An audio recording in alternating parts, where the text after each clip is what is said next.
వంశీ విభూషితకరాన్నవనీరదాభాత్ పీతాంబరాదరుణబింబఫలాధరోష్ఠాత్ పూర్ణేन्दుసుन्दరముఖాదరవిन्दనేత్రాత్ కృష్ణాత్ పరం కిమపి తత్వమహం న జానే.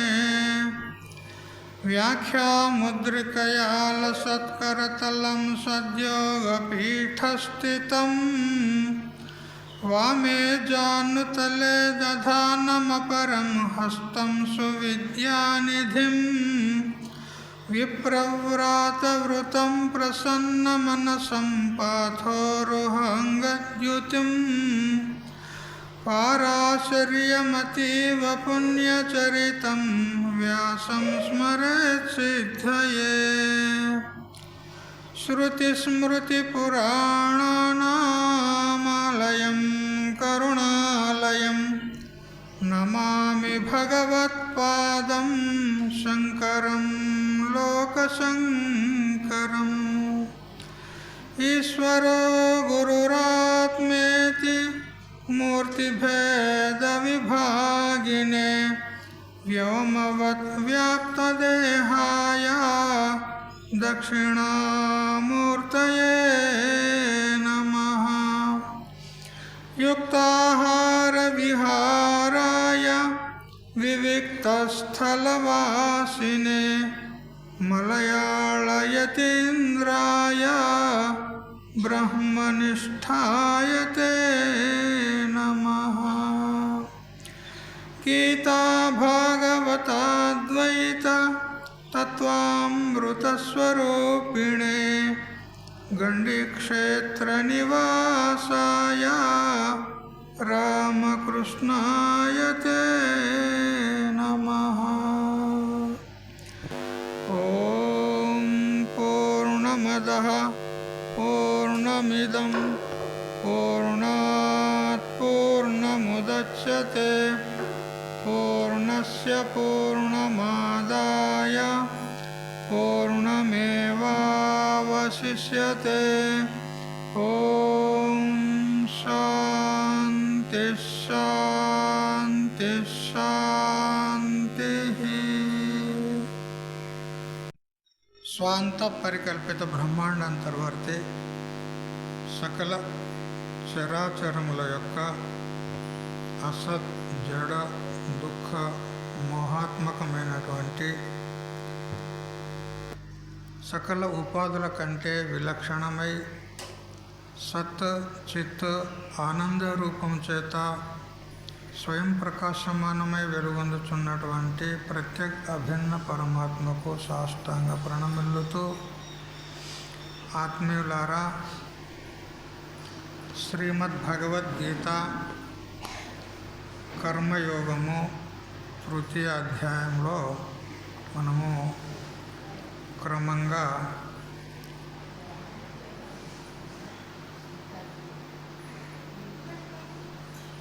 37 శ్లోకాల పర్యంతం వచ్చినాం.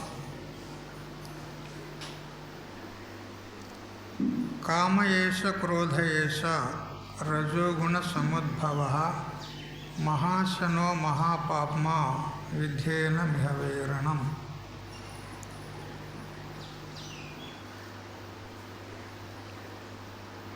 అర్జునుడు అడిగినాడు, మంచి మంచి మేధావులు కూడా, పండితులు కూడా ఎవరో వారిని శాసనం చేసినట్టుగా, ప్రేరేపించినట్టుగా వివశులయ్యి పాపం చేయుటయందు ప్రవృత్తులవుతున్నారు. దానికి కారణం ఏమిటి అని శ్రీకృష్ణ పరమాత్మను అర్జునుల వారు అడిగారు. దానికి సమాధానంగా చెప్పినాడు. ఈ ప్రశ్నకు సమాధానము ఏమిటంటే కామము అన్నాడు. ఎంత పండితులైనా కానీ వివశులై పాపం చేయటం ఎందుకు ప్రవృత్తులవుతున్నారు అని అంటే కామము.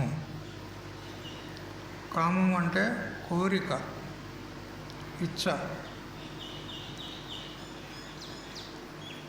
ఈ కోరికయే పాపం చేయుటయందు కారణమున్నది అని చెప్పినాడు. అంతఃకరణంలో అంటే మన మనసులో రజోగుణము, తమోగుణ సంబంధమైనటువంటి వాసనలు ఇంకా నశించలేదు కాబట్టి ఆ వాసనలే విషయ సుఖాలను అనుభవించడానికి మనల్ని ప్రవృత్తులను చేస్తాయి. పూర్వానుభూతమైనటువంటి పూర్వజన్మల్లో అనుభవించినటువంటి విషయ వాసనలు ఏవైతే ఉన్నాయో అవి నశించలేదు. అవి ఎప్పుడు నశిస్తాయి అని అంటే జ్ఞానం కలిగితే నశిస్తాయి. మరి జ్ఞానం కలగలేదు కాబట్టి అవి అంతఃకరణంలో అలాగే ఉంటాయి. అవి సాదృశ్య సంబంధ చింతన అనేటువంటి నిమిత్తాల చేత సమయం వచ్చినప్పుడు అవి ప్రకటమయ్యి మనల్ని బలాత్కారంగా విషయాల్లోకి లాగుతాయి. ఏ విధంగా భూమిలో ఎండాకాలంలో అనేక బీజాలు పడి ఉంటాయి, కానీ అవి మనకు తెలియవు. బీజాలు ఉన్నట్టుగా తెలియవు. కానీ వర్షాకాలం రాగానే ఆ బీజాలన్నీ కూడా మొలకెత్తుతాయి. చూడండి, ఆ బీజాలు ఉన్నట్టుగా ఇంత దగ్గర మనకు తెలియలేదు, కానీ ఎప్పుడైతే మొలకెత్తుతాయో అప్పుడు మనకు తెలిసినవి. ఓహో, ఇక్కడ బీజం ఉండింది కాబట్టే ఈ మొక్క మొలిచింది అని మనం అనుమానం చేస్తామా లేదా? బీజం ఉంటే మొక్క వస్తుందా? బీజం లేకున్నా కూడా మొక్క వస్తుందా? బీజం ఉంటేనే కదా. అలాగే మన అంతఃకరణంలో బీజ రూపంలో అనేక విషయ వాసనలు ఉన్నాయి. వాసనలు అంటే సంస్కారాలు. ఆ సంస్కారాలు సూక్ష్మంగా ఉంటాయి. అవి సమయానుకూలంగా అవి ఒక్కోసారి రేకెత్తుతాయి, ఉత్పన్నమవుతాయి, ప్రకటమవుతాయి. ప్రకటమయ్యి మనల్ని వివశులను చేసి ఇచ్చ లేకున్నా కానీ విషయాల్లో ప్రవృత్తం చేస్తాయి. అందువల్ల మన అంతఃకరణంలో ఈ వాసనలన్నీ ఎప్పుడు లేకుండా చేసుకుంటామో అప్పుడే మనకు జ్ఞానం కలిగి ముక్తులమవుతాం. ఎంతవరకు హృదయాన్ని మనము ఈ సంస్కారాలు లేకుండా చేసుకోమో అంతవరకు మనకు జ్ఞానం అనేటువంటి ఫలము దొరకదు. సాధారణంగా మీరంతా రైతులే ఉన్నారు, పొలం పనులు చేస్తారు కదా.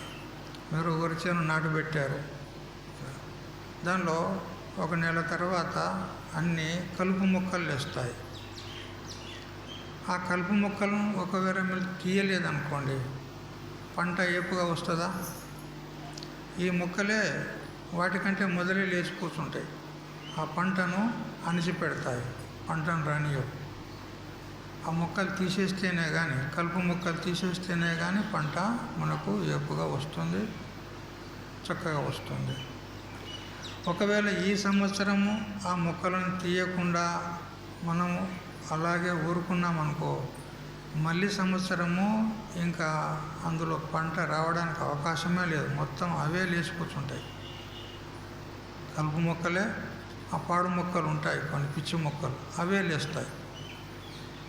కాబట్టి మన అంతఃకరణలో ఉన్నటువంటి ఈ పాడు వాసనలు ఏవైతే ఉన్నాయో వాటిని మనము సద్గురువు సత్శాస్త్రాన్ని ఆశ్రయించి మనం సదాచారులములయ్యి అంటే సత్ ఆచరణ చేస్తూ మనము ఉన్నట్లయితే ఆ పుణ్యం చేత పాపము నష్టమైపోతూ ఉంటుంది. పాప వాసనలన్నీ కూడా నివృత్తమవుతూ ఉంటాయి.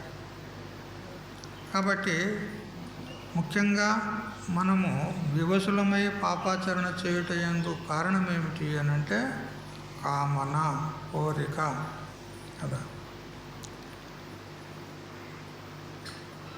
ఈ కోరిక, ఈ కామన ఎవరి ధర్మము అని మనం విచారం చేస్తే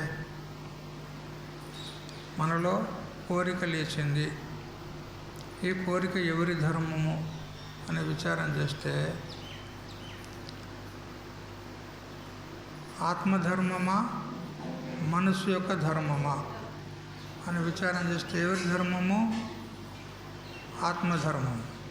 అంతేనా కాదా? ఒకవేళ ఆత్మధర్మం అయితే ఆత్మ మనం గాఢ నిద్రలో ఉన్నప్పుడు కూడా ఉంది ఆత్మ. ఆత్మ అంటే ఎవరో కాదు, నీవే. నువ్వు పొలం పనిలో పోయినావు, బాగా అలసిపోయినావు, వచ్చినావు, ఇంత తిన్నావు, పడుకున్నావు. అలసిపోయి ఉన్నావు కాబట్టి వెంటనే నిద్ర పట్టింది. ఎట్లా? గాఢ నిద్ర. తెల్లారు లేచిన తర్వాత చెప్తావు కదా, అబ్బా నేను మొద్దులాగా పడుకున్నా, నాకేమీ తెలియలేదు అంటావా లేదా? ఆ గాఢ నిద్ర లోపల నేను పడుకున్నాను అంటున్నావు కానీ నేను లేను అంటున్నావా? నేను లేను అంటలేవు కదా, నిద్రలో ఉన్నావు కదా. ఉన్నావు కాబట్టి లేచినావు, లేకపోతే మేము లేపవలసి వస్తుంది. అంతే కదా, తెలియలే కదా.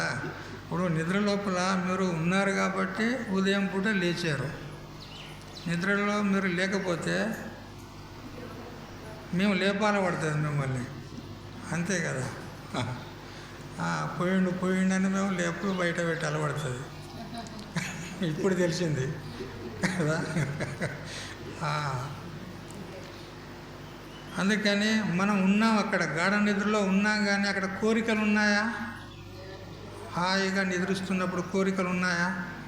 లేవు. ఎప్పుడైతే మనము జాగ్రత్తలోకి వచ్చామో, మళ్ళీ మేలుకున్నామో, అప్పుడు మళ్ళీ కోరికలు చెలరేగుతూ ఉన్నాయి. అంటే చూడండి, ఈ మనసు ఎప్పుడైతే ఉంటుందో అప్పుడే కోరికలు ఉంటున్నాయి. మనసు లేకపోతే కోరికలు లేవు.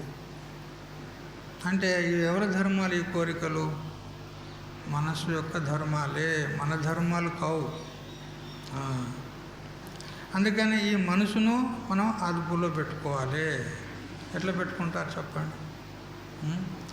అది కోతిలాగా ఊకే ఎప్పటికీ తిరుగుతూనే ఉంటుంది, ఏదో చింతన చేస్తూనే ఉంటుంది. ఎప్పుడైనా చూసినారా మీ మనసును? అది ఏమేమి చింతన చేస్తుంది చూసినారా అందరూ? ఒకసారి దాన్ని చూడండి. చూస్తే అది ఎన్ని తిరుగుతుందో, ఎన్ని దిక్కులు తిరుగుతుందో చూడు. ఎన్ని దిక్కుల తిరుగు మనసు, దీనికెవ్వరిచ్చిరో కాని అలుసు. ఎన్ని దిక్కుల తిరుగు మనసు, ఎన్ని దిక్కుల తిరుగు ఏమనందు, దీని ఉన్న చోటు ఉండాక ఉరుకులాడుచుండు. ఎన్ని దిక్కుల తిరుగు మనసు. నిజంగానేనా? ఏమో అబద్ధం లేదు కదా. మనందరికి అనుభవం ఉంది కదా. ఎట్లా కోతి ఈ కొమ్మ మీద దుంకుతుంది, ఆ నుంచి ఈ కొమ్మ మీద దుంకుతుంది, ఆ నుంచి ఒక్క కొమ్మ మీద స్థిరంగా ఉంటుందా? ఉండదు. ఉంటే అది కోతే కాదు. అంతే కదా. స్థిరంగా ఉంటే అది కోతే కాదు. ఎంత బోధించిన వినదు, బుధుల చెంత చేరుట దారిగనదు. ఎంత బోధించిన వినదు, మంతనమున శివుని చింత మానకమంటే ఎంతైనా మనసాలకించదేమి సేతు. ఎన్ని దిక్కుల తిరుగు మనసు కదా. ఆ శివుని చింత చెయ్యే, భగవంతుని చింతన చెయ్యే, రామ అను, కృష్ణ అను అని అంటే వినది. టీవీ చూద్దామంటుంది కదా, సీరియల్ చూద్దామంటుంది. చూసారా?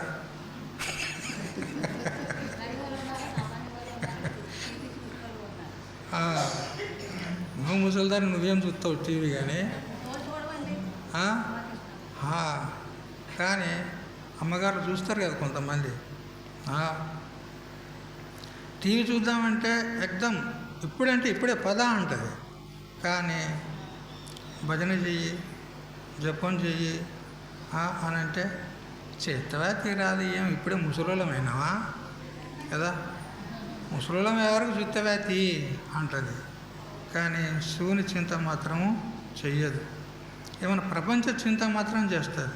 అదేమా ఇదేమా ఇది ఎట్లా అది ఎట్లా అని ప్రపంచ చింత చేస్తుంది, కానీ శివుని చింత చేయమంటే మాత్రము చెయ్యదు. బెరికి సేతలు మానబోదు, దీని తరువాయి ఇక చెప్పరాదు. బెరికి సేతలు మానబోదు, కొరగాని పనులెల్లా కోర కూమని అంటే కోర కోర నాని కోరుచునుండును. ఎన్ని దిక్కుల మనుదిరుగు మనసు కదా. నేను బెరికి చేతలు ఏమైనా మానుస్తుందా? అన్నీ ఏమైనా విషయాల పంటి ఉరుకుతూనే ఉంటుంది. కుక్క ఉరికినట్టు కదా. కుక్క ఒక దగ్గర ఉంటుందా? ఆ పెంట మీద పోతుంది, ఈ పెంట మీద పోతుంది, ఆ ఇల్లు చూస్తుంది, ఈ ఇల్లు చూస్తుంది, తర్వాత తీస్తే ఇంట్లో చూస్తుంది, కుండలను మూతి పెడుతుంది. అంతేగా, దాని గుణమే అంత. మరి ఏమర్పాటు నోపన దర్వాజా అంటే ద్వారం కనుక తెరిచి ఉంచినారు అనుకో, కొద్దిగా మీరు అటు జరిగినరో లేదో కుక్క వచ్చి చూస్తుంది అన్న. ఈ విధంగా కుక్కలాగా ఇది తిరుగుతూ ఉంటుంది, తిరుగుతూ ఉంటుంది, తిరుగుతూ ఉంటుంది. ఏమైనా ఎప్పటికోటి పట్టుకొని కంకుతుంది. ఆ కుక్క ఎముకను కంకినట్టు. ఆ కుక్క అది ఎక్కడెక్కడో తిరిగి తిరిగి తిరిగి తిరిగి చివరకు ఒక పెంట కుప్ప మీద ఒక ఎండిపోయినటువంటి ఎముకను దొరికించుకున్నది. ఎముక అంటే ఏమంటారు ఇక్కడ? ఎముక అంటారు. అది ఏదో పశువుది. ఆ ఎముక ఎండిపోయింది, అది చీకిపోయింది, ఎప్పుడో అది దొరికింది. దొరికితే ఇక దాన్ని అది తెచ్చుకొని మరి వేరొక కుక్క చూస్తే ఊకుంటుందా? దీని మీద కలబడి అది దీన్ని లాక్కెళ్తుంది. అందుకని ఏ కుక్క మరొకటి చూడకుండా ఎక్కడో ఒక దగ్గర చాటుకు పోయి ఇక కాళ్ళ కింద పెట్టుకొని ఇక దాన్ని కొరికేది ప్రారంభం చేసింది. కొరికింది కొరికింది కొరికింది కొరికింది చివరికి అది చిట్లిపోయింది. ఆ ఎముక చిట్లిపోయింది. చిట్లిపోయిన తర్వాత ఇంకా దాన్ని మళ్ళీ ఇంకా అట్లే కొరుకుతూ ఉంటే ఆ చిట్లిపోయిన ఎముక అది సూదిలాగా మునదేరి ఉంది. అయితే అది కొరుకుతూ ఉన్నప్పుడు ఆ సూదిలాగా మునదేరినటువంటి ఆ ఎముక దాని చిగుళ్ళకు పుచ్చుకుపోయింది. నోట్లో చిగుళ్ళకు పుచ్చుకుపోయేసరికి ఆ చిగుళ్ళ వెంట రక్తం కారి ఆ ఎముక మీద పడుతూ ఉన్నది. దాని రక్తమే ఎముక మీద పడుతుంటే అప్పుడు ఆ కుక్క అనుకున్నదంట, అబ్బా ఇంతసేపు నేను శ్రమపడినందుకు నా శ్రమ ఫలించింది అనుకున్నదంట. ఏమనుకున్నది అది? ఆ ఎముకలో నుంచే రక్తం వస్తుంది, ఇప్పుడు నేను శ్రమపడినందుకు నా ఫలం దక్కింది అని దాని రక్తాన్ని అది తాగుతూ నాకుతూ అది ఆహా బ్రహ్మానందం, ఆత్మానందం ఆహా అనుకుంటుందంట. చూసారా, మన పని గట్లే ఉన్నది కదా.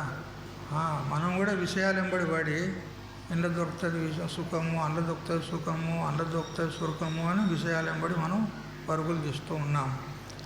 కానీ ఆ సుఖము ఎక్కడిదో కాదు, మన స్వరూప సుఖమే ప్రతిఫల రూపంలో అక్కడి నుంచే మనకు వస్తుంది, విషయం అనే ఉపాధి ద్వారా. అద్దంలో మీరు ముఖం చూసుకుంటారా లేదా? చూసుకుంటారు కదా. ఎవరి ముఖం? అంతే కదా. మరి ఎదురుగా ఎవరుంటే వాళ్ళ ముఖమే కనపడుతుంది, అంతే కదా. అట్లా విషయాల నుండి ఏ ఆనందం అయితే మనకు దొరుకుతుందో అది మన ఆనందమే.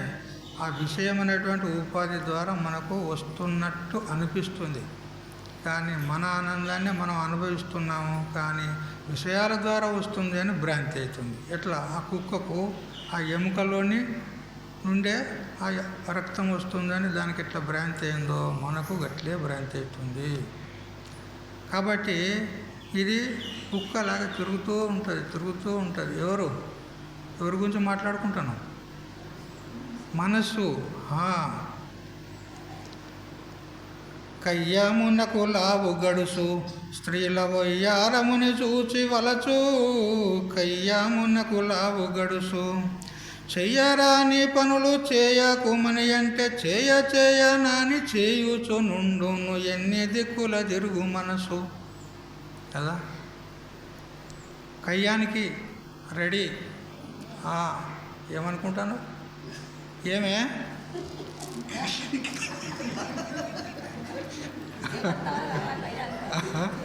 లడాయికి తయారు. అది పాపము ఆ ఎదురింటి ఆమె ఆ కోడి అట్లా పోతుంటే దీని పాడుగా అని అన్నది. ఏదో ఉట్టిగా అది ఇంట్లోకి వస్తుంటే దీని పాడుగా అంటే ఈ పక్కింటి ఆమె ఇన్నదన్నమాట. ఏమే నన్ను చూసి అంటున్నావా నువ్వు? నన్ను చూసి అంటున్నావా? ఏమే దగ్గర ఇలా చూసుకుందా అంటది. చూసినావా? కయ్యానికి లావు గడుసు స్త్రీల వయ్యారమును చూచి వలసు. స్త్రీల యొక్క సౌందర్యాన్ని చూసి అది చాలా మోహంలో పడుతుంది. ఇది పురుషుల విషయంలో. ఏమి స్త్రీలు మాత్రం తక్కువ ఉన్నారా? వాళ్ళని తక్కువ వల్ల కదా. వాళ్ళు పురుషుల యొక్క వయ్యారాన్ని చూసి వాళ్ళు భ్రమలో పడతారు కదా. ఇప్పుడు ప్రేమించుకుంటారా లేదా? లోకంలో ప్రేమించుకున్న వాళ్ళు చూస్తలేరా మీరు? ఎట్లా ప్రేమించుకుంటారు? ఒకరికొకరు మోహం పొందే కదా. స్త్రీ పురుషుని చూసి మోహించబడుతుంది, పురుషుడు స్త్రీని చూసి మోహించబడుతున్నారు. పరస్పరం ఒకరికొకరు మోహించబడుతున్నారు లేదా? వాళ్ళ అందసందాలు, వాళ్ళ రూపురేఖలు, వాళ్ళ వయ్యారాలు చూసే కదా వాళ్ళ మోహంలో పడేది. అంతే కదా. అందుకని ఎవరేం తీసుకోరలే, అందరూ బరాబరే ఉన్నారు. కోతి రీతిగా తిరుగుచుండు దున్నపోతు చేతల మానకుండు. కోతి రీతిగా తిరుగుచుండు నీతి మార్గము నాకు ప్రీతితో జనుమంటే పోత నాని పోవాక నుండును ఎన్ని తిరుగుల దిక్కు మనసు. చూసారా? కోతి చేష్టలు చేస్తుంది. కోతి తిరిగినట్టు ఆ కొమ్మ ఈ కొమ్మ ఎగురు దుంకినట్టు ఈ మనసు కూడా ఆ విషయం మీద ఈ విషయం మీద వాళ్ళతో ఉంటుంది. ఏదేదో చింతన చేస్తూ ఉంటుంది. ఎప్పుడన్నా ఒక్క క్షణమన్నా మనసు ఊరిక ఉంటుందా చూడండి మీరు. కొద్దిగా ఒకసారి అంతర్ముఖం అయ్యి మనసు ఏం చేస్తుంది కొద్దిగా చూడండి. ఏదోటి చింతన చేస్తూనే ఉంటుంది. ఎప్పుడు కూడా ఊరిక ఉండదు. ఎప్పుడో నిద్రపోయినప్పుడు తప్ప. అది కూడా కళ్ళ లోపల అది మళ్ళీ అక్కడ అదో ప్రపంచం నడుతూనే ఉంటుంది అక్కడ కళ్ళ లోపల. కానీ గాఢ నిద్ర ఎప్పుడు పడుతుంది అప్పుడు కాసేపు దాని ఆట అది ఆగుతుంది.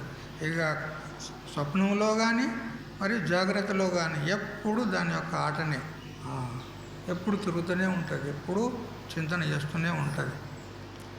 చూసారా?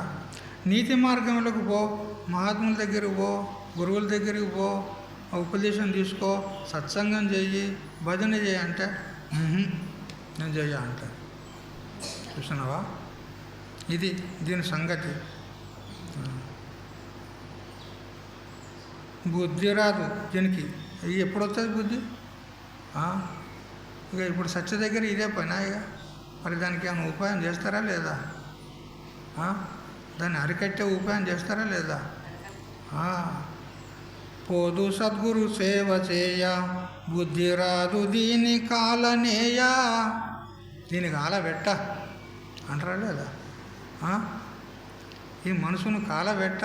ఇది సద్గురు దగ్గరికి పోవంటే పోదు, ఉపదేశం తీసుకోమంటే తీసుకోదు, సత్సంగం చేయమంటే చెయ్యది, భగవన్నామస్మరణ చేయంటే చెయ్యది, మంది తిట్టమంటే మంచిగా తిడుతుంది కదా.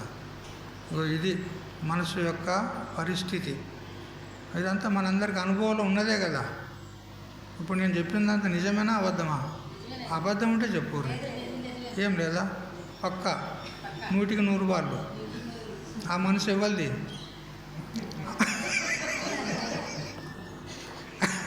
ఆ మనసు ఎవరిది? నీ మనసే కదా.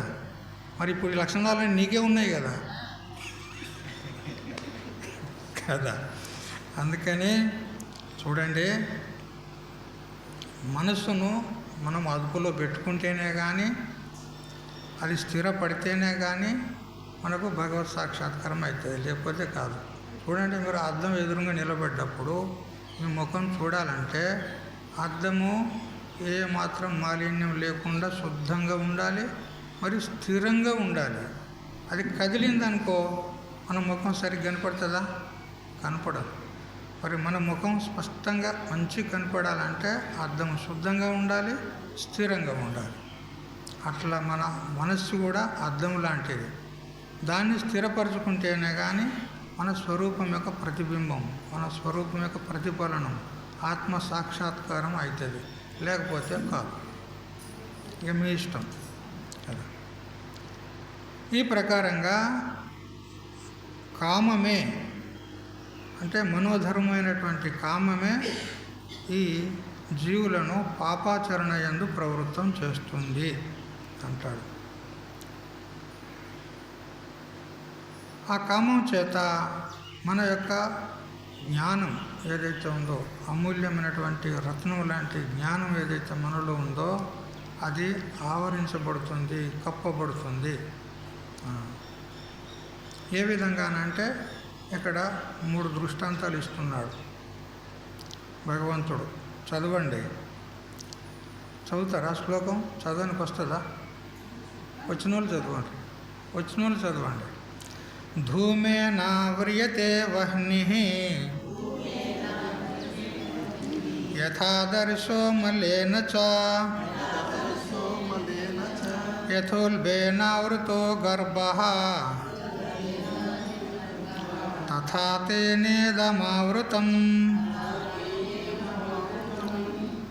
యథా అంటే ఏ ప్రకారంగానైతే, ధూమేన అంటే పొగ చేత, వహ్ని అగ్ని, ఆవ్రియతే అంటే కప్పబడుచున్నదో, ఏ ప్రకారంగా పొగ చేత అగ్ని కప్పబడుతుందో, యథ ఏ ప్రకారం అయితే మలేన అంటే మాలిన్యం చేత, ఆదర్శ అంటే అద్దము, ఆవ్రియతే కప్పబడుతుందో, మరి యథ ఏ ప్రకారంగా చేతనైతే ఉల్బేన అంటే మావి చేత, గర్భ గర్భంలో ఉన్నటువంటి శిశువు ఆవృత కప్పబడును, తథా అదే ప్రకారంగా, తేన అంటే ఆ కామం చేత, ఇదం ఈ ఆత్మజ్ఞానం ఆవృతం కప్పబడింది అంటాడు. చూసారా, ఇక్కడ భగవంతుడు 3 దృష్టాంతాలు ఇచ్చాడు. మన ఆత్మజ్ఞానము కప్పబడడానికి, మన స్వరూపం మనకు తెలియకపోవడానికి, ఆత్మ సాక్షాత్కారం కలగకపోవడానికి, భగవత్ సాక్షాత్కారం కలగకపోవడానికి 3 దృష్టాంతాలు ఇచ్చాడు. అగ్ని చేత, పొగ చేత అగ్ని కప్పబడుతుంది. చూడు, అగ్ని నుండే పొగ పుడుతుంది. పొగ ఎక్కడి నుంచి పుడుతుంది? అగ్ని నుంచే ఉత్పన్నమవుతుంది. ఉత్పన్నమయ్యి ఆ అగ్నినే కనపడకుండా చేస్తుంది. అలా అగ్ని నుంచి ఉత్పన్నమైన, ఇప్పుడు పచ్చి కట్టెలు ఉన్నాయనుకోండి, అందులో అగ్ని ఉంటే ఆ అగ్ని చేత పచ్చి కట్టెలు రగులుకుంటూ పొగ వెలువడుతుంది. ఆ పొగ చేత ఆ అగ్ని కనపడకుండా అవుతుంది.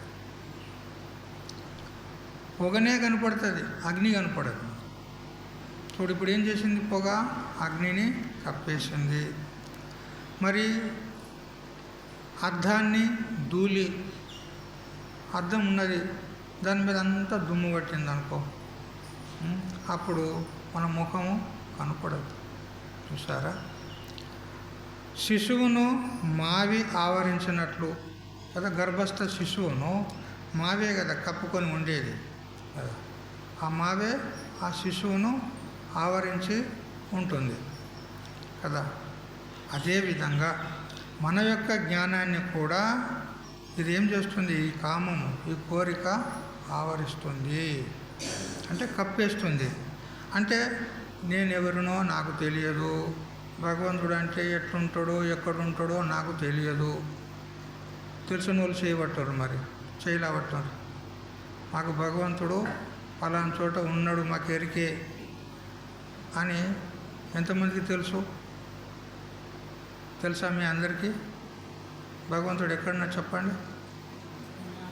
తెలియదా? ఆత్మల కాదు, ఆత్మనే భగవంతుడు. ఏమి ఎవరైనా అడిగితే భగవంతుడు ఏమంటాడు? అగో అక్కడ ఉన్నాడు చూడుండ్రు అంటాడు కదా. ఉన్నాడు అగో కృష్ణ భగవాన్ ఇక్కడ అని అంటారు. ఆయనే వచ్చిండా, మనం పెట్టినామా? అదేంటిది ఆ విగ్రహం? ఆయనే వచ్చి కూకున్నాడా, మనం పెట్టినామా? అది మరి మనం పెట్టినోడు మనకంటే గొప్పవాడా తక్కువడా?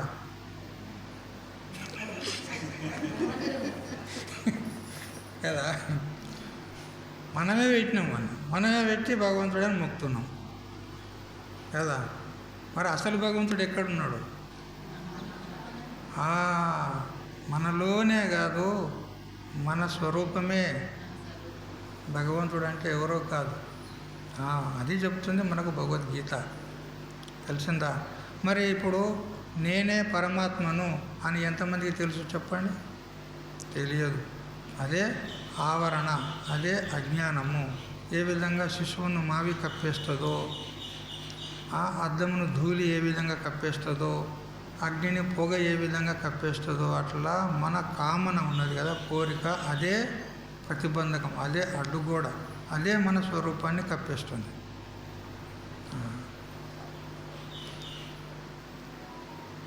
పొగతో కప్పబడినటువంటి అగ్ని తాను ఏ కార్యమైతే, అంటే దహన రూప కార్య, అంటే కాల్చుట అనేటువంటి కార్యాన్ని అది చేయజాలదు, పొగ చేత కప్పింది కాబట్టి.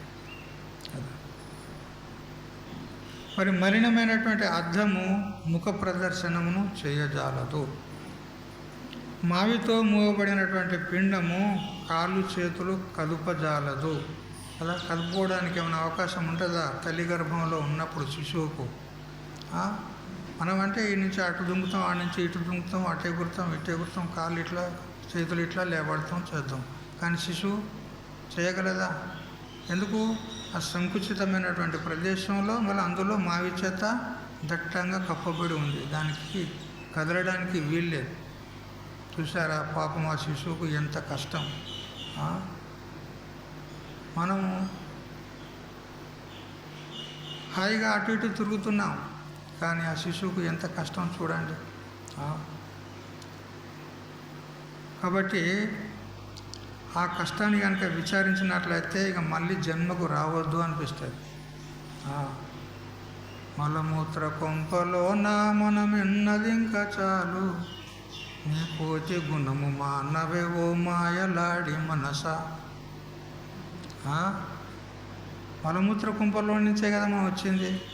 మరి అది గుర్తు చేసుకుంటే మళ్ళీ జన్మకు రావాలని అనిపిస్తుందా? తల్లి గర్భంలో ఒకవైపు ఇటు మలినం ఉంటుంది, అటు మలినం ఉంటుంది, రక్తము, చీము అన్నీ అందులోనే ఉంటాయి. ఇక చూడండి, ఒక్కొక్క తల్లి పుల్లగా కావాలంటుంది, పుల్లగా కావాలంటుందా లేదా? ఆ పులుపు వాని దగ్గరికి పోతుంది, తల్లి గర్భం నుంచి వాడిని చేరుతుంది. ఆ పులుపుకు తాళలేక వాళ్ళు తల్లడి వెళ్తాడు. తల్లికి ఏమరక కోరుతుందని చెప్పి నాలుగే కోరుతుందని తింటుంది. ఉప్పు కారము ఎక్క తక్క తింటారు. అదంతా ఆ బొడ్డు ఉంటుంది కదా, బొడ్డును మీరు కట్ చేస్తారు కదా బయటకు వచ్చిన తర్వాత శిశువు, ఆ బొడ్డుతో కనెక్షన్ ఉంటుంది తల్లికి కదా. ఆ బొడ్డు ద్వారా వానికి చేరుతుంది. ఆ ఉప్పు కారం అంతా చేరితే వాడు తల్లడిల్లిపోతాడు, తాళలేకపోతాడు.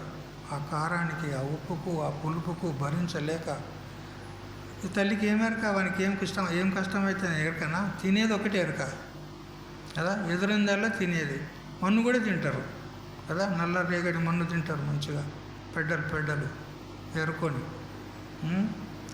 ఇవన్నీ మీకు ఎరిగేనా స్వామి అంటే అన్నీ ఎరిగే మాకు కదా. ఇవన్నీ చేస్తూ ఉంటే ఆ శిశువుకు ఎంత కష్టమవుతుంది. పైగా మళ్ళా క్రిములు అన్నీ, ఆ క్రిములన్నీ వాడిని కుడుతూ ఉంటాయన్నమాట. కుడుతూ ఉంటే వాడు కుయ్యనడు కయ్యనడు, అనుభవించాలి అంతే. వాడు అయ్యో అనడానికి రాదు, అమ్మో అనడానికి రాదు. మనకి ఏదన్నా ఒక ముళ్ళు ఇట్లా తగిలింది అనుకో, అమ్మో అంటాం. వాడు అనగలుగుతాడా? అనలేడు. చూడు ఎంత పరాధీనమైనటువంటి బ్రతుకు. ఈ విధంగా ఇవన్నీ మనం గుర్తు చేసుకుంటే అబ్బా ఈ జన్మ వద్దురా అప్ప అనిపిస్తుంది. చూస్తున్నావా, ఇంత భయానకమైనటువంటి జన్మను మనం పొంది చూసినావా, ఆ భగవంతుని భజన చేయమంటే మాత్రం చేత కాదు. మళ్ళా ఈ జన్మ వస్తుంది కదా, ఇంత భయానక జన్మ వస్తుంది కదా, మళ్ళీ ఇటువంటి ముఖం పెట్టుకొని పుట్టాలి కదా, మళ్ళీ జన్మ రాకుండా చేసుకోవాలంటే భగవంతుని భజన చేయాలి కదా అంటే అది చెయ్యదు. భజయించవే శివుని మనస, ఎంత పాపకారివే నీవు గడుసా. భజయించవే శివుని మనస, భజయించుమని ఎంత బ్రతిమిలాడిన గాని నిజమాని నా మాట నిలుపవేమి సేతు. భజయించవే మనసు. చూసినావా, భగవంతుని భజన చెయ్యే, రామనామం చెయ్యే, కృష్ణనామం చెయ్య అంటే అసలు చేయ. సినిమా పాటలు వాడుతుంది. బాత్రూంలో ఉన్నప్పుడు, ఆ కిచెన్లో ఉన్నప్పుడు ఎవరు లేని చూసి సినిమా పాటలు వాడమంటే వాడుతుంది మంచిగా. కానీ భగవంతుని అవి మొదలు వచ్చేస్తాయి. ఎందుకంటే వాటిలో ఆనందం ఉన్నది కదా. ఆ భగవంతుని భజన లోపల ఏం ఆనందం ఉన్నది? అంతే కదా. భగవంతుని భజన లోపల ఏం ఆనందం ఉన్నదా? మరి ఉంటే అందరూ చేస్తుంటారు కదా. చేస్తలేరంటే అందులో ఆనందం లేదు. మరి మీరు ఎందుకు వచ్చిన రేడికి కదా? ఆనందం లేకపోతే ఎందుకు వచ్చారు ఇక్కడికి? వచ్చారు కదా, మరి ఉన్నది కదా, మరి లేదని ఎట్లాంటివి? సరే సరే, మంచి పని చేసినారు, వచ్చారు. కానీ మీరు మంచోళ్ళు ఎప్పటికైనా వచ్చారు, లేకపోతే ఎందుకు వస్తుండ్రు? ఇట్టి జన్మము మళ్ళీ రాదు, నీకు ఎంతైనా జ్ఞానంబు లేదు. వట్టి విద్యలు ఎన్ని వచ్చినప్పటికైనా పొట్ట కొరకే కానీ పోవు సద్గతి చేరా. అంతే కదా. వట్టి విద్యలు ఎన్నో ఉన్నాయి కదా, ఎన్నో కళలు ఉన్నాయి. ప్రపంచంలో 64 కళలు ఉన్నాయి. అవన్నీ ఏమిటికి పనికి వస్తాయి అని అంటే పొట్ట కొరకే, అంతే, ఇంకో పనికి రావు. మరి ఏం పనికి వస్తుంది? భజించవే శివుని మనస. భగవంతుని భజించినట్లయితే అది మనకు పనికి వస్తుంది. చూడు, మనం శరీరాన్ని వదిలిపోయినప్పుడు మన వెంట ఏమేమి వస్తాయి చెప్పండి? ఏమేమి వస్తాయి? మనం సంపాదించుకున్న డబ్బు ముల్లే రాదా? ఇల్లు రాదా? పిల్లలు రారా? మన మొగడు రాడా? రాడు. మరి ఏమొస్తుంది? అర్థగృహే నివర్తంతే శ్మశానే మిత్ర బాంధవాః సుకృతం దుష్కృతం చైవ గచ్చంతమను గచ్చతి. శాస్త్రం చెప్తుంది, మనం సంపాదించినటువంటి ధనము, ఐశ్వర్యము, సంపద అంతా ఇంట్లోనే ఉంటుంది, లేకపోతే బ్యాంకులు ఉంటుంది. అంతే కదా. ఇక మన మిత్రులు, మన బంధువులు వాళ్ళు ఎక్కడి దగ్గర వస్తారు? ఎక్కడి దగ్గర? వైకుంఠ భూమి, కైలాస భూమి. ఎక్కడ? అది ఏ కాష్టాల గడ్డ అంటారా, ఏమంటారు దానికి? శ్మశాన భూమి కదా. శ్మశాన భూమి దగ్గర వస్తారు. ఎందుకు? నీ నోట్లు ఇంత మన్ను వచ్చేందుకు. అంతే కదా. ఒక్కదోడి మన నెల పెట్టి మీద నుంచి ఏం చేస్తారు? మన్ను వస్తారు మన నోట్లే. ఎందుకు పనికి వస్తారు ఈ బంధువులంతా. కానీ నీ ఎంట వస్తారా? ఎవరు రారు. శ్మశానే మిత్ర బాంధవాః. శ్మశానం దగ్గర బంధువులు, మిత్రులు అందరు వస్తారు. ఇక మన శరీరం ఉన్నది కదా, నేను నేను నేను అని దీంతో తూలినాం కదా మనం ఇన్ని రోజులు. అది ఎక్కడి దగ్గర వస్తుంది? చితి. ఏది? కాష్టం. కాష్టం మీ దగ్గరకు వస్తుంది. ఆ తర్వాత గచ్చంతం, పోయిన వానికి ఎంబడి ఏది రాదు. చూసారా? మరి ఎందుకు ఈ భ్రమ చెప్పు, ఎందుకు ఈ మోహం చెప్పండి? పిల్లలని వేకలని, అయ్యో నా పిల్లలు మంచిగా బతకాలి, వాళ్ళకు అది చేయాలి ఇది చేయాలి, వాళ్ళ కోసమే నీ జీవితం అంతా వెచ్చించిన తర్వాత మరి నీ కోసం ఏం చేసుకున్నావు? జీవితం అంతా వాళ్ళ కోసమే ఖర్చు చేస్తేవి, మరి నీ కోసం ఏం చేసుకున్నావు? ఏం లేదు, చచ్చి నీలుగడం తప్ప ఇంకేం లేదు కదా. అందుకని భజయించవే శివుని మనస, ఎంత పాపకారివే నీవు గడుసా. భజయించవే శివుని మనస, చక్కని పొలతూల వలలో చిక్కి తిరిగదవేమి నీవు. చూడు, ఏమైనా విషయాలెంబడి తిరుగుతూ ఉంటుంది. తిరిగి చివరికి నక్క రేలగాయలు మింగినట్టు అయిపోతుంది దాని పని కదా. ఆ కథ మీకు ఎరగలేదేమో బహుశా, నేను చెప్పలే, అది మంచిది కాదు కదా. తినడం మంచిదే, కానీ తర్వాత తిప్పలైతుంది దానికి. నక్క రేలకాయలు తింటుంది కదా. రేలకాయలు అంటే తెలుసా? ఈ వేసవికాలంలో పసుపు రంగులో పూలు పూస్తాయి, దాని కాయలు పొట్లకాయల్లాగా కిందికి వస్తాయి, పొడుగు సన్నగా పొడుగు వస్తాయి. రేలకాయలు అంటారు వాటికి. అవి చాలా జిగటగా ఉంటాయి, అది తినేటప్పుడు కమ్మగా ఉంటాయి నక్కకు, కానీ తర్వాత కష్టమవుతుంది దానికి. చూసినారా? అట్లా వీడు విషయాల లోపల పడతాడు, చివరికి దుఃఖాల పాలై ఏడుస్తాడు ఈ జీవుడు. అందుకని మనము మన యొక్క సద్గతి ఏంది అది మనం వెతకాలి. మనకు సద్గతి ఏమి, మనం ఏమి చేస్తే మనకు ముందు సద్గతి అవుతుంది, అది మనం ఇక్కడ అవలంబించాలి. బ్రతుకున్నప్పుడే, సచ్చినాకి సాధించేదే ఉన్నది. అందుకని ఈ జీవితం ఉన్నప్పుడే మనము భగవంతుని యొక్క భజన చెయ్యాలి, గురుసేవ చెయ్యాలి, భగవంతుని నామస్మరణ చెయ్యాలి. మీకు రామ అనడానికి రాదా? చెప్పండి. వస్తుంది కదా. అనుబుద్ధి అవుతుందా? అనుబుద్ధి అవుతుందా? అనుబుద్ధి అయితే చాలా మంచివాళ్ళు, మీరు చాలా ఉత్తములు. కానీ కొందరు అనరు, అన్నీ అవి ఇవి ఇళ్ళ మళ్ళీ మాటలు మాట్లాడతారు, కానీ రామ అంటే అనడు. మీరంతా మంచివారే కాబట్టి ఇంత దూరం వచ్చారు కదా.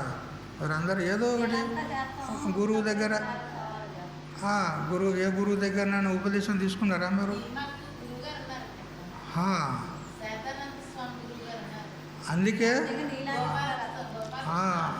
అందుకే మీరు మంచివారు, చాలా మంచివారు.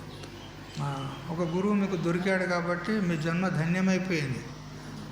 ఈ విధంగానే మీరు భగవంతుని భజన చేసుకుంటూ ఉండండి.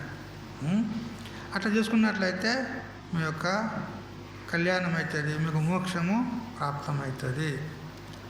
కాబట్టి ఏ విధంగా మావి చేత శిశువు కప్పబడతాడో అదేవిధంగా మన స్వరూప జ్ఞానము కప్పబడింది అంటాడు. అయితే ఇక్కడ భగవంతుడు 3 దోషాలు అంటే 3 విధాల ఆవరణ చెప్పిండు కదా. ఈ చెప్పడంలో ఒక వివక్ష కూడా ఉంది, తాత్పర్యం ఉంది. మనకు పొగ చేత అగ్ని అని ఒక దృష్టాంతం ఇచ్చాడు. మరి దుమ్ము చేత, ధూళి చేత అద్దము కప్పబడుతుంది అన్నాడు. మరి మావి చేత శిశువు కప్పబడదు. 3 దృష్టాంతాలు ఇచ్చాడు. ఇందులో వివక్ష ఏందనంటే, ఏ విధంగా మన స్థూల శరీరంలో 3 విధాల రోగాలు ఉంటాయి. ఏంటంటే వాతం, పైత్యము, కఫం. కఫజన్య రోగాలు ఉంటాయి కదా, కొన్ని దగ్గు దమ్ము ఇవి ఉంటాయి కదా కొంతమందికి, అది కఫజన్య రోగం కదా, కఫం వస్తూ ఉంటుంది. ఇది వాతం అంటే కాలు చేతులు ముడుచుకుపోతాయి, కాళ్ళన్నీ నొస్తూ ఉంటాయి, ఈ వాత రోగాలు. మరి పైత్య రోగం, వేడిమి అధికమవుతుంది కదా, ఈ విధమైనటువంటి రోగాలు ఉంటాయి. ఏ విధంగా స్థూల శరీరంలో కఫ, వాత, పిత్త అనేటువంటి జన్యమైనటువంటి 3 విధాల రోగాలు ఉంటాయో, మన సూక్ష్మ శరీరంలో మనస్సులో కూడా 3 రోగాలు ఉంటాయి. ఒకటి మలదోషం, రెండవది విక్షేప దోషం, మూడవది ఆవరణ దోషం. ఈ 3 దోషాలు ఉంటాయి.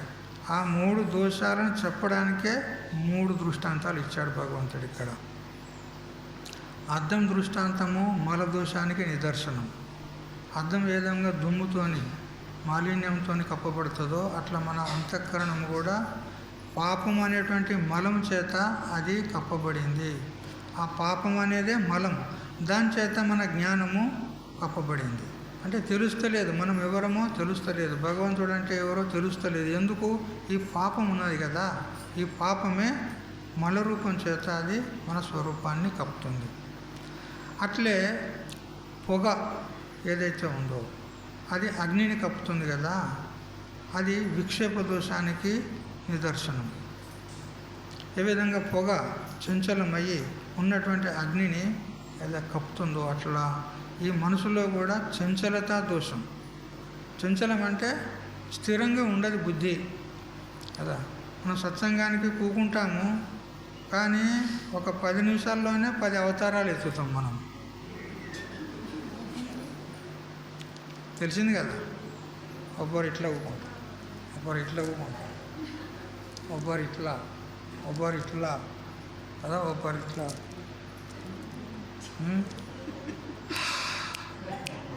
ఒబ్బరు ఇట్లా కదా. 10 నిమిషాలలో 10 అవతారాలు ఎత్తుతాం మనం. దీనికి ఏమంటారు? చంచలత. స్థిరం లేదు బుద్ధి. బుద్ధి స్థిరం ఉంటే ఒకసారి కూర్చున్నామంటే సత్సంగం అయ్యే దగ్గర కదిలేదు లేదు. ఇక్కడ ఒక రాయి కూర్చున్నదా అని అనుకోవాలి, కదులుతలేదంటే రాయే కదా. ఇక్కడ రాయి కూర్చుందా అనుకోవాలి, అట్లా కూర్చోవాలి. చూడు మన అవతారాలు ఎట్లున్నాయి కదా. అదే ఇది చంచలత దోషం అంటారు, దీనికి విక్షేప దోషం అంటారు. దానికి నిదర్శనము అగ్ని పొగ దృష్టాంతం. ఇక మావి ఏదైతే ఉందో శిశువుని కప్పేస్తుంది కదా, అది ఆవరణ దోషం.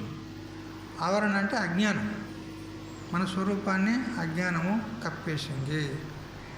అందుకని ఈ 3టికి 3 దృష్టాంతాలు ఇచ్చినాడు భగవంతుడు.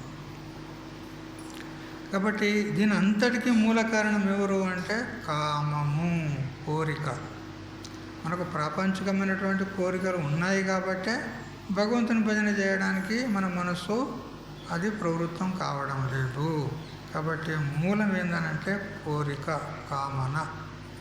అదే భగవంతుడు ఇదివరకే చెప్పాడు కదా 2వ అధ్యాయంలో, ధ్యాయతో విషయాన్ పుంసః సంగస్తేషూపజాయతే సంగాత్ సంజాయతే కామః కామాత్ క్రోధో విజాయతే క్రోధాత్ భవతి సమ్మోహః సమ్మోహాత్ స్మృతి విభ్రమః స్మృతిభ్రంశాత్ బుద్ధినాశో బుద్ధినాశాత్ ప్రణశ్యతి అని చెప్పినాడు. చూడు, ఆ విషయాల గురించి చింతన చేస్తే చాలు, దాంతో వాటి యందు ఆసక్తి పెరుగుతుంది. ఆ ఆసక్తి కామముగా మారుతుంది, ఆ కామము క్రోధంగా మారుతుంది. అలా ఈ విధంగా క్రమేణా మన పతనానికి హేతు అవుతుంది.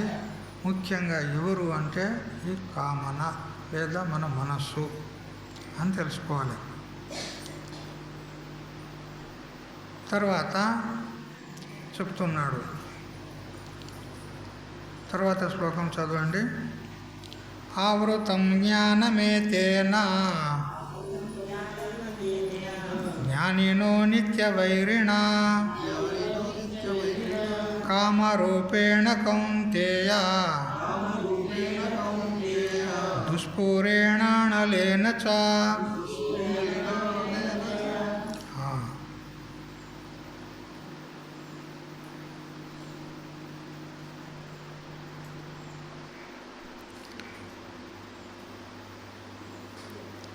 హే కౌంతేయ అంటే ఓ కుంతి కుమార అర్జున అని సంబోధిస్తూ, దుష్పూరేణ అనలేన చ. ఇప్పుడు ఈ కామము ఎటువంటిదంటే దీన్ని తృప్తిపరచడానికి బ్రహ్మదేవుని తరం కూడా కాదు. ఈ కోరికను తృప్తిపరచరా, మీరు తృప్తిపరుస్తారా? అంటే ఈ కోరిక నాకు ఇంతటితో సమాప్తమైంది అని మీరు చెప్పగలరా? ఎందుకు? ఇంకోటి వస్తుంది, దాని తర్వాత ఇంకోటి వస్తుంది.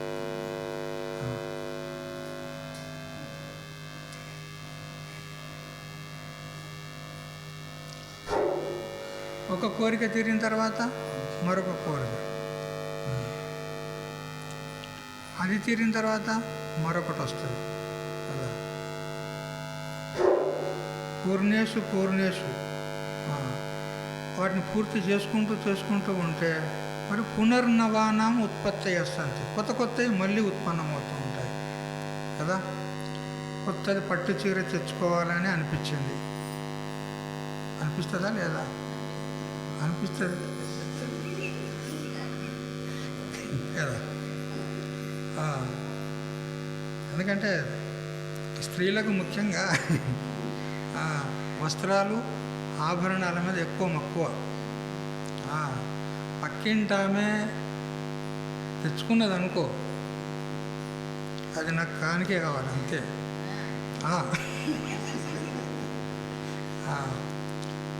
ఇక పిటిషన్ పెట్టుకుంటుంది, అప్లికేషన్ పెట్టుకుంటుంది. ఎక్కడ? వాని దగ్గర. వాడు ఉన్నాడు కదా, వాడు దరిద్రుడు. ఏమండి పక్కింటామే చీరే ఎంత మంచిగున్నదండి. ఎప్పుడైతే ఈ మాట అన్నదో వాని గుండెలో గుండెత్తేసినట్టు అవుతుంది. పక్కింటామే ఎంత మంచి చీర కట్టుకున్నదండి అని అన్నదనుకో, అయిపోయా. ఇక వీనికి తెలిసింది, ఇప్పుడు ఇక ఆ కేసు నా దగ్గరికి వచ్చింది అనుకుంటుంది. అయితే ఏమైంది? సో మంచిగా ఉన్నదండి చీరే, చాలా బాగుందండి. అబ్బా, ముందు మనకు దసరా పండుగ వస్తుందండి, ఎట్లాగ మనం వస్త్రాలు అయితే కొనుక్కుంటామే కదా, కొత్త వస్త్రాలు పండుగకు. నాకు ఈసారి ఆ పక్కింటి ఆమె తెచ్చుకున్నటువంటి పట్టు చీర కావాలి అంటుంది కదా. ఇక వాడు ఏదో తిప్పల పడతాడు. ఇక తిప్పల పడి తప్పుతుందా? మెడకు పడ్డ పాము కరవగా మాంతుందా కదా. మెడలో పాము పడ్డదనుకో, అది కరవకుంటుందా? ఇక అంతే అనుకుంటాడు వాడు. తెస్తాడు. తెచ్చిన తర్వాత అంతటితో ఆగుతుందా? ఆమె లక్ష్మీహార వేసుకున్నదండి. అబ్బా, ఎంత లక్ష్మిలాగానే కనపడుతుంది ఆమె. అబ్బా, లక్ష్మీదేవి. ఇప్పుడు మనకు కూడా ఉంటే బాగుంటుంది కదా. లక్ష్మీహార అంటే అది తక్కువదా? 5 తులాల కంటే తక్కువ కాదు అది. 5 తులాల మీదనే కావాలి. 5 తులాలంటే ఒక్కొక్క దానికి ఒక్కొక్క లక్ష. ఇప్పుడు ఎంత ఉన్నదండి? 1,00,000. వాని ఇల్లు మునిగినట్టే ఇక కదా. వాని ఇల్లు మునిగినట్టే ఇక. చూడండి, ఇట్లా ఒక కోరిక మీద ఒకటి, ఒక కోరిక మీద ఒకటి, ఒక కోరిక మీద ఒకటి వస్తూనే ఉంటాయి. కానీ వీటికి తెంపు ఉంటుందా? ఫుల్ స్టాప్ ఉందా వీటికి? లేదు. అందుకని దీనికి అన్నాడు భగవంతుడు, దుష్పూరము అన్నాడు. దీన్ని పూరించడానికి ఎవరి తరము కాదంటాడు. ఈ కోరికను తృప్తిపరచడము, పూరించడము, ఇక నాకు చాలు అని అనిపించాలంటే ఎవరి తరం కూడా కాదు. అందుకే దుష్పూరము. దానికి ఏమన్నాడు? అనలము అన్నాడు. అగ్ని లాంటిది అన్నాడు. అగ్నిలో మీరు ఎన్ని వస్తువులు వేసినా కానీ స్వాహ అంతే. మీరు ఏమన్నాయి? స్వాహ. ఏమన్నాయి? స్వాహ. ఎన్ని కట్టెలన్నాయి? స్వాహ. చాలు అంటదా అగ్ని? చాలా అన్నది. నువ్వు ఎన్ని నెయ్యి భస్మం చేసి పడేస్తుంది. అట్లా ఈ కోరిక కూడా అంతే, అనలం, అగ్ని లాంటిది. కాబట్టి ఇటువంటి దుష్పూరమైనటువంటిది ఆ అగ్నిని ఏ విధంగా మనం తృప్తి పరచలేమో అట్లా ఈ కామరూపేణ, ఈ కామన రూపంలో, కోరిక రూపంలో ఉన్నటువంటి కోరిక కామన జ్ఞానికి నిత్యవైరిణ, నిత్యశత్రువు. జ్ఞానికి, సాధకునికి పరమశత్రువు. అడుగడుగున వాడు మనకు ప్రతికూలమవుతాడు. ఎవడు? కామం అనే శత్రువు. ఎందుకంటే కామన ఉన్నదనుకో మనము ఆ విషయ చింతనే చేస్తాము. ఆత్మచింతన ఎక్కడ చేస్తాము? చేయలేము. అందుకని ఇప్పుడు ఆత్మచింతనకి ఏమైంది? ఈ విషయ చింతన, ఈ విషయ కోరిక ప్రతిబంధకమైంది, అడ్డుగోడ అయింది. మనం ఆత్మచింతన చేయలేము, ఆత్మజ్ఞానాన్ని పొందలేము. అందుకని ఆత్మజ్ఞానానికి ఇదేమైంది? శత్రువు అయింది. శత్రువు అంటే ఎప్పుడో ఒకసారి ఏదో మాట అనుకున్నాం పోయింది అని అంటే అట్లా కాదు. ఇది నిత్య శత్రువు అంటాడు, నిత్య వైరి. ప్రతి నిత్యం మనం వెంటాడి మనల్ని పీడిస్తూ ఉంటుంది ఈ కోరిక. చూసారా? అందుకని ఏతేనా ఈ కామం చేత జ్ఞానం ఆవృతం, జ్ఞానము ఆవరించబడుతుంది అన్నాడు. చూసారా ఎంత ప్రమాదకరమైనటువంటిది ఈ కామము. కామం అంటే ఆశ, కోరిక కదా. ఈ జ్ఞానికి నిత్యవైరి అంటే ఏమంటారు? జన్మశత్రువు. వాడు సత్య దగ్గర శత్రువు అన్నమాట. ఇది ఒక్క జన్మకు శత్రువు కాదండి, జన్మజన్మాలకు శత్రువు. ఒక జన్మకు కాదు, ఈ జన్మ పోతే మళ్ళీ జన్మలో, మళ్ళీ జన్మలో మళ్ళీ అదే వస్తుంది. కామన లేనిది ఎప్పుడు అప్పుడు వస్తుంది. అప్పుడు మనకు ఆత్మజ్ఞానానికి ప్రతిబంధకం అవుతుంది. కాబట్టి జన్మజన్మలకు ఇది మనకు శత్రువు ఉంది. కాబట్టి ఇక్కడ జ్ఞానికి ప్రతిబంధకము అని చెప్పినాడు ఇక్కడ భగవంతుడు. జ్ఞాని అంటే ఎటువంటి జ్ఞాని అంటే దృఢ అపరోక్ష జ్ఞాని కాదు. ఇక్కడ అదృఢ అపరోక్ష జ్ఞానికి ప్రతిబంధకం. దృఢ అపరోక్ష జ్ఞాని ఆయన ఎప్పుడో పారైపోయాడు, అతను ముక్తుడైపోయాడు. మళ్ళీ అతనికి ఇక కోరికలు ఎక్కడి కదా. అన్ని కోరికలను తొలగించుకున్నప్పుడే ముక్తుడని చెప్పింది ఉన్నది. మరి ముక్తుడైన తర్వాత మళ్ళీ కోరిక ఎక్కడి నుంచి వస్తుంది అంటే దృఢ జ్ఞాని కాదు ఇక్కడ, సాధకుడు అదృఢ జ్ఞాని అని తెలుసుకోవాలి. వానికి ఈ కామన అనేది శత్రువు లాంటిది అని తెలుసుకోవాలి. అజ్ఞాని తన స్వరూపాన్ని తెలుసుకోడు. వివేక వైరాగ్యాలను ఈ పాపము, ఈ కోరిక ఏం చేస్తుంది అని అంటే అది ప్రతిబద్ధం చేస్తుంది. మనకు వివేకాన్ని జాగృతి చేయనీయది, ఆత్మచింతన చేయనీయది. ఈ విధంగా మనకు అదొక కంటకమై నిలుస్తుంది. అందుకని దాన్ని ఎప్పటికి గమనిస్తూ మనం అప్రమత్తులమై ఉండాలి, జాగరూకతతో ఉండాలి. అంటే ఏమిటి? మన మనసులోకి కోరికలను రానియకూడదు. రాణిస్తారా? కోరికలు రాణిస్తారా? రాణిస్తే జ్ఞానం కలిగేదని చెప్తుండు. మరి మీకు జ్ఞానం కావాలన్నా వద్దా? మోక్షం జ్ఞానం కావాలంటే మరి కోరికలు రావాలంటున్నావు. మరి నువ్వు అది రావద్దని చెప్తున్నాడు ఇక్కడ, రానియకూడదని చెప్తుండు. ఒకవేళ వచ్చినాయి అనుకో నీకు జ్ఞానం కలిగేది. మరి నీకు జ్ఞానం కావాలంటే కోరికలు రావద్దు, కోరేది లేదు.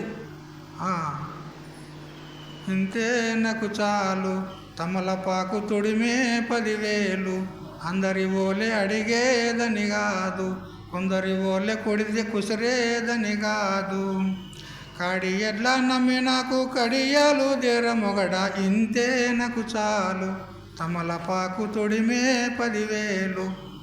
ఇట్లే అంటారు కదా, ఇట్లే అంటారు కదా. నిజమేనా? అందరిలాగా అడుగుతానన్నా నేను. వాళ్ళైతే ఎన్నో తెచ్చుకుంటారు, వాళ్ళలాగా నేను అడుగుతానన్నా. పక్కుని ఒక్క పట్టు చీర తెమ్మన్నా, నీకు గింతే అన్నా కదా నేను.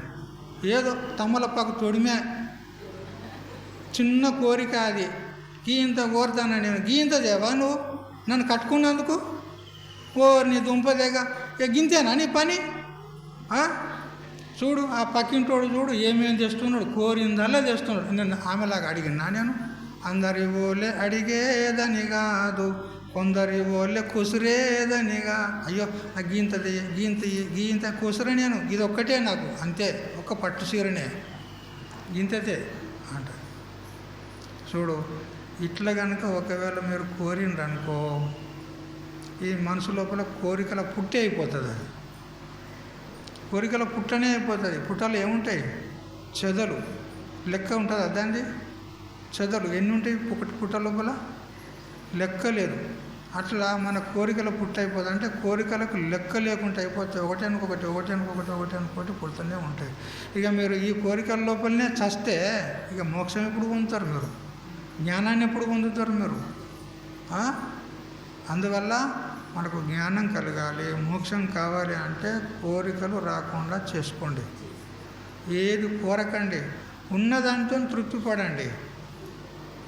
మనకి ఎంత ఉంటే అంటారు కదా, బొంత ఎంత ఉంటే కాళ్ళకి అంతనే సాపుకోవాలంట.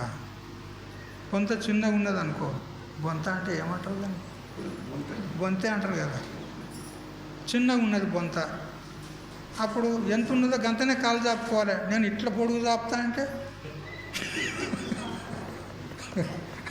కదా, చలికాలం దినము కదా, నేను పొడుగు ఇంత పొడుగు చాపుతా అంటే చలి పెడుతుంది, అంతే కదా. మరి ఆ కాళ్ళకి ఎవడు కప్పాలి, ఉన్నదే చిన్న బొంత, ఇంకోటి లేదు.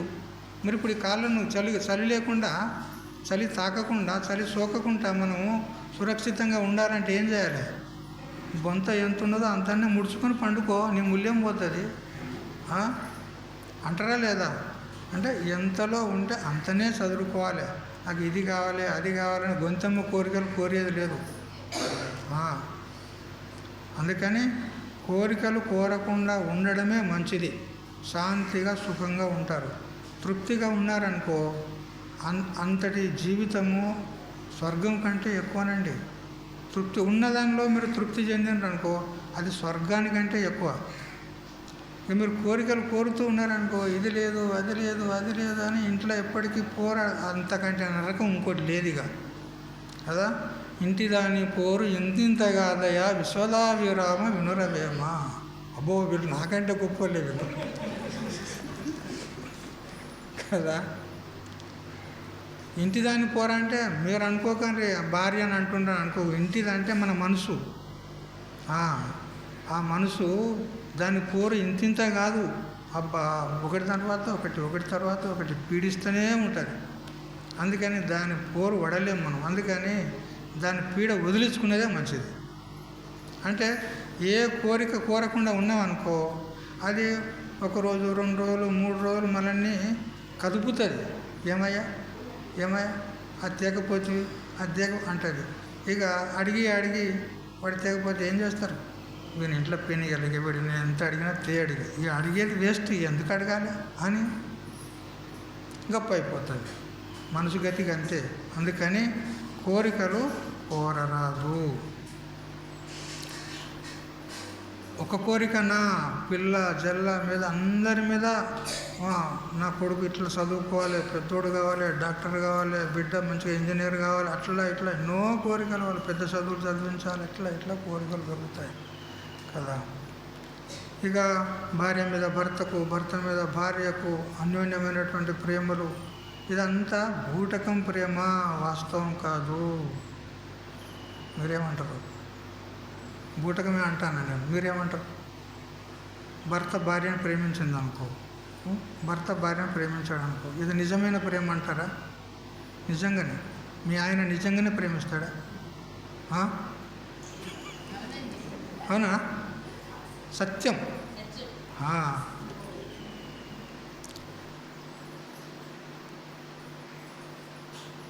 బాగా తీరని రోగం వచ్చిందనుకో, అప్పుడు ఎన్ని మందులు పెట్టినా తక్కువైతలేదు, ఎన్ని దవాఖానలు పెట్టినా తక్కువైతలేదు. చివరికి డాక్టర్ చెప్పిండు ఇక కొద్ది రోజులు మాత్రమే అన్నాడు అనుకో.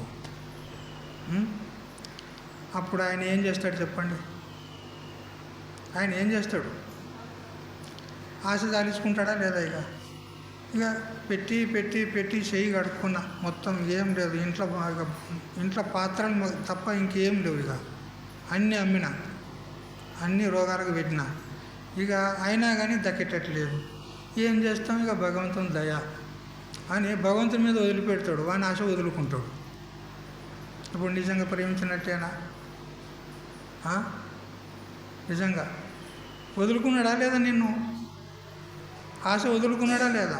మరి నిజంగా ప్రేమించినట్ట అంటే నిన్ను విడవడానికి కూడా సిద్ధంగా ఉన్నాడంటే అది నిజమైన ప్రేమ అనుకుంటున్నాను.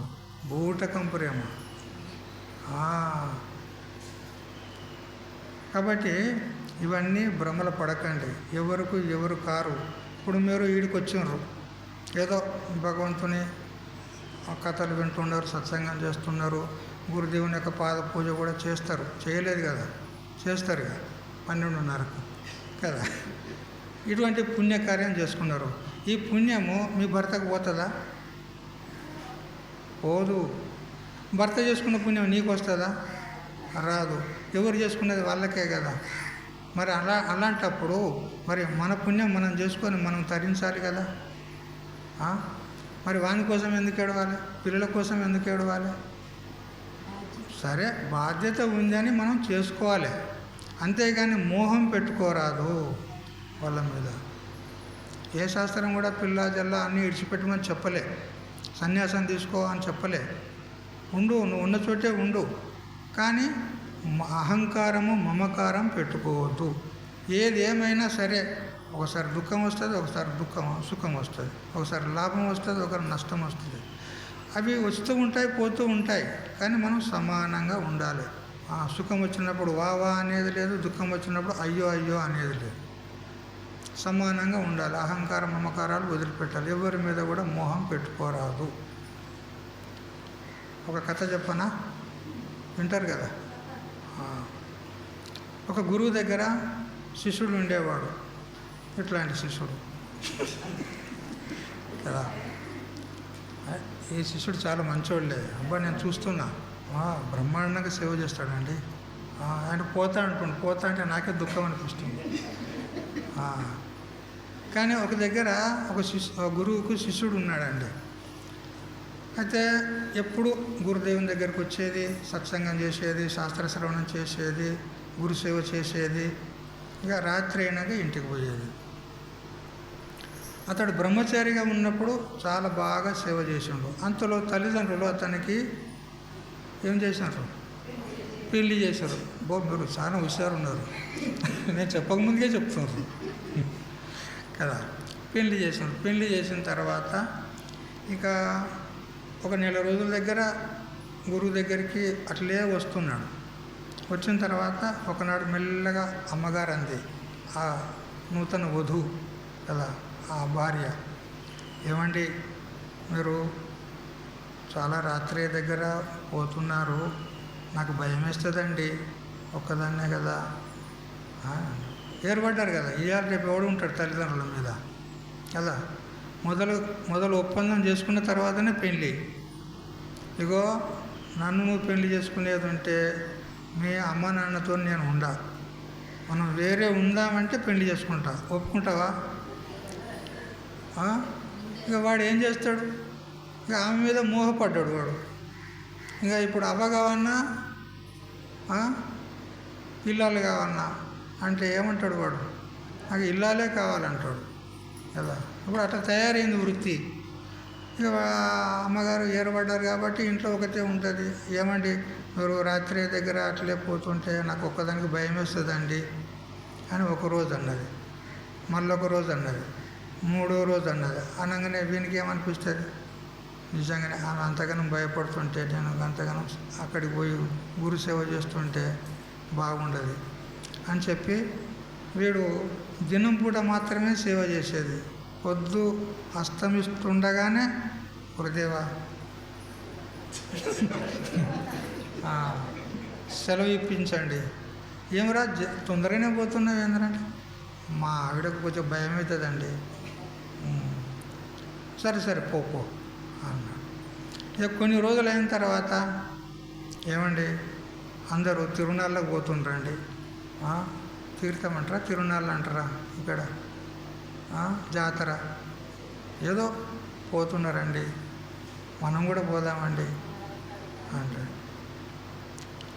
అంటే ఇక ఒకనాడు ఏం చేసిండు, గురుదేవా మా ఆవిడ గారు ఊరికే అంటుంది తిరునాళ్ళకు పోదామని అంటుంది, నేను రేపు రాను చూడు, నేను సేవకు రాను అంటాడు. సరేనైనా పో అంటాడు. అట్లా అయిపోయింది. అట్లా అయిపోయిన తర్వాత ఇక మెల్లమెల్లగా ఆమె ఏం చేసిందని అంటే, ఇగో మీరు ఇంట్లో లేకపోతే నాకు భయం వేస్తుంది, ఆ చుట్టూ ఈ చుట్టూ అందరూ మగోళ్ళు ఉన్నారు, నాకు భయం అవుతుంది చూడు, నువ్వు ఇంటికన్నే ఉండండి అని అంటాడు. ఇక ఇట్లా అనంగా వానికి కూడా బుద్ధి మారింది. బుద్ధి మారి ఇక గురువు దగ్గరికి పోయేదే బంద్ చేశాను. మొత్తం బంద్ అయిపోయింది. ఒక నెల రోజులు అయిన తర్వాత శిష్యుడు వస్తలేడే గురువు దగ్గరికి. నెల రోజులు అయిన తర్వాత ఎక్కడో గురువు పని మీద అలా వీధి గుండా పోతూ ఉంటే వాడు హఠాత్తుగా తటస్థపడి ఉండు శిష్యుడు. అరే ఏమరా శంకర్,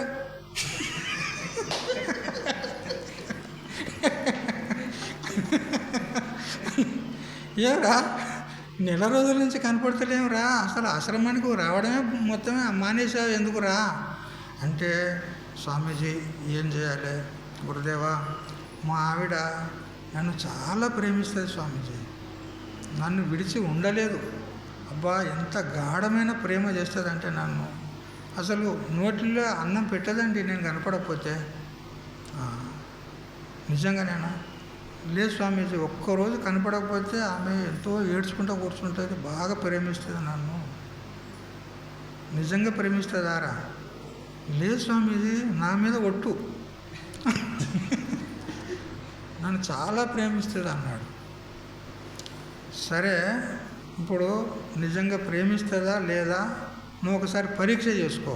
పరీక్ష చేసిన తర్వాత ఆ పరీక్షలో ఆమె నెగ్గినైతే, ఆమె గెలిస్తే నిజంగా ఆమె ప్రేమించిందని అనుకో. ఏమిటి స్వామి పరీక్ష అని అంటే, ఏం లేదు, ఇప్పుడు నువ్వు ఇంటికి పోతావు కదా, ఇంటికి పోయిన తర్వాత నువ్వు ఏం చేయాలంటే, అమ్మగారికి మంచిగా కమ్మటి పిండి వంటలు తయారు చేయమని చెప్పు, తీపి వంటలు తయారు చేయమని చెప్పు, కమ్మటి అంటే సరే స్వామీజీ అంటాడు. మళ్ళా మరునాడు ఏం చెయ్యి, నువ్వు అట్లా వీధి గుండా అటు పోయినట్టు ఏదో పని మీద పోయినట్టు పోయి ఇంటికి వచ్చి నువ్వేం చేయాలంటే మంచం మీద పండుకో. అది వాళ్ళ పూరి గుడిసె, వాంది పెద్ద ఇల్లు కాదు, భవంతి కాదు, భవనం కాదు, పూరి గుడిసె. ఆ గుడిసె కూడా చుట్టూ రౌండ్గా ఉన్నది. ఆ గుడిసె మధ్యలో ఒకటే గుంజ ఇట్లా ఉంటుంది కదా, ఒకటే ఏమంటారు, నిట్రాడు. ఆ నిట్రాడు ఒకటే. అయితే ఆ నిట్రాడు అది పుచ్చిపోయిందండి. పుచ్చిపోతే దానికి సపోర్టు ఇంకో గుంజ పెట్టాడు, ఇంకో నిట్రాడు పెట్టాడు. 2 పెడతారు కదా అట్లా, సపోర్ట్గా పెట్టాము. అయితే నువ్వు మంచము ఆ నిట్రాడు గుంజ దగ్గర వేసుకో, మంచం అక్కడ వేసుకొని పడుకొని ఏం చేయి, ఆమె కిచెన్లో ఉండదు, అంటే వేరే ఆమె వంట చేస్తూ ఉంటుంది, ఆమె పని మీద ఉంటుంది కాబట్టి ఆమె పని మీద ఉన్నప్పుడు నువ్వేం చేయాలంటే ఆ 2 గుంజల నడుమ, ఆ 2 నిట్రాడు గుంజల నడుమ కాలు ఇరికించు. నీ కాలు ఇరికించి అడ్డం చేయి, గుంజితే రాకుండా ఇట్లా అడ్డం చేసి మంచం మీద పండుకొని కెవ్వున కేక పెట్టి కళ్ళు మూసుకో. చచ్చినట్టు పడి ఉండవు. వాళ్ళు చచ్చినట్టు పడి ఉంటే వాళ్ళు ముక్కు చూస్తారు కదా స్వామీజీ కదా, ప్రాణం పోయిందా లేదా అని ముక్కు చూస్తారా లేదా, శ్వాస చూస్తారు. మరి ప్రాణం ఉన్నట్టు వరకు తెలుస్తుంది కదా స్వామీజీ, దానికి కూడా నేను ఉపాయం చెప్తా. వాయుస్తంభన విద్య నీకు నేర్పుతా, ఆ విద్య నేర్చుకొని గాలిని కూడా బిగపట్టు. బస్, ఇంకేముంది, చచ్చిందని అనుకుంటారు, చచ్చిపోయిందని అనుకుంటారు. అప్పుడు చూడు కథ ఏముంటుందో అన్నాడు. సరే గురుదేవ అన్నాడు. ఇక పోయిండు. ఏం అమ్మగారు, మంచిగా ఈరోజు మంచి పిండి వంటలు, గారెలు అవి ఇవి ఉంటాయి కదా, మంచి పిండి వంటలు చెయ్యి, తీపి వంటలు చెయ్యి అని అంటే ఆమె అన్నీ చేసి పెట్టింది. ఇక ఒకరోజు కాదండి, 10-15 రోజులకు సరిపడే అన్నీ చేసి పెట్టింది కదా. ఇక అందులో కొన్ని తొందరగా పాడైపోయేటివి కూడా కొన్ని ఉంటాయి. ఏముంటాయి అవి? తొందరగా పాడైపోయేటివి కొన్ని పదార్థాలు ఉంటాయి, అవి కూడా చేసింది. ఈరోజు 2 భార్యాభర్తలు మంచిగా హాయిగా తిన్నారు. ఇక మిగిలినవన్నీ కూడా అన్నీ మంచిగా భద్రంగా డబ్బాలలో అన్నీ భద్రపరిచి పెట్టింది. ఇక తొందరగా పాడైపోయేటివి కూడా 1-2 ఉన్నాయి, అవి కూడా చిన్న డబ్బాలో పెట్టింది. ఇక మరుసటి రోజు వీడు ఏం చేశాడంటే, అట్లా బజార్కు వీధి గుండా పోయిండు వచ్చిండు. మిట్ట మధ్యాహ్నం వచ్చిండు, మంచంలో వండుకున్నాడు. ఆ గురువు చెప్పినట్టు కాలు ఆ 2 నిట్రాడు గుంజల మధ్యలో పెట్టిండు, ఇట్లా తింపిండు, కెవ్వున కేక పెట్టిండు, కన్ను మూసిండు, ఊపిరి బిగబట్టిండు. ఒక్కసారి అకస్మాత్తుగా కేక పెట్టేసరికి ఎవరికైనా కానీ భయం అవుతుందా లేదా? ఆ ఇంట్లో ఆమె ఆ శబ్దం వినేసరికి అయ్యో మా ఆయనకి ఏమైంది అని తొందరగా వచ్చేసింది. మంచం దగ్గరకు వచ్చేసరికి ఏమున్నది, చచ్చిపోయాడు.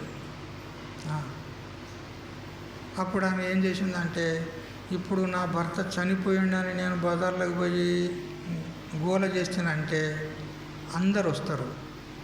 అందరు వచ్చిందంటే ఇప్పుడు చచ్చిపోయిందని అంటారు, పీనిగా అంటారు. పీనిగా ఉన్నప్పుడు భోజనం చేయొద్దు అంటారు కదా. పీనిగా ఇంట్లో ఉన్నప్పుడు భోజనం చేస్తారా?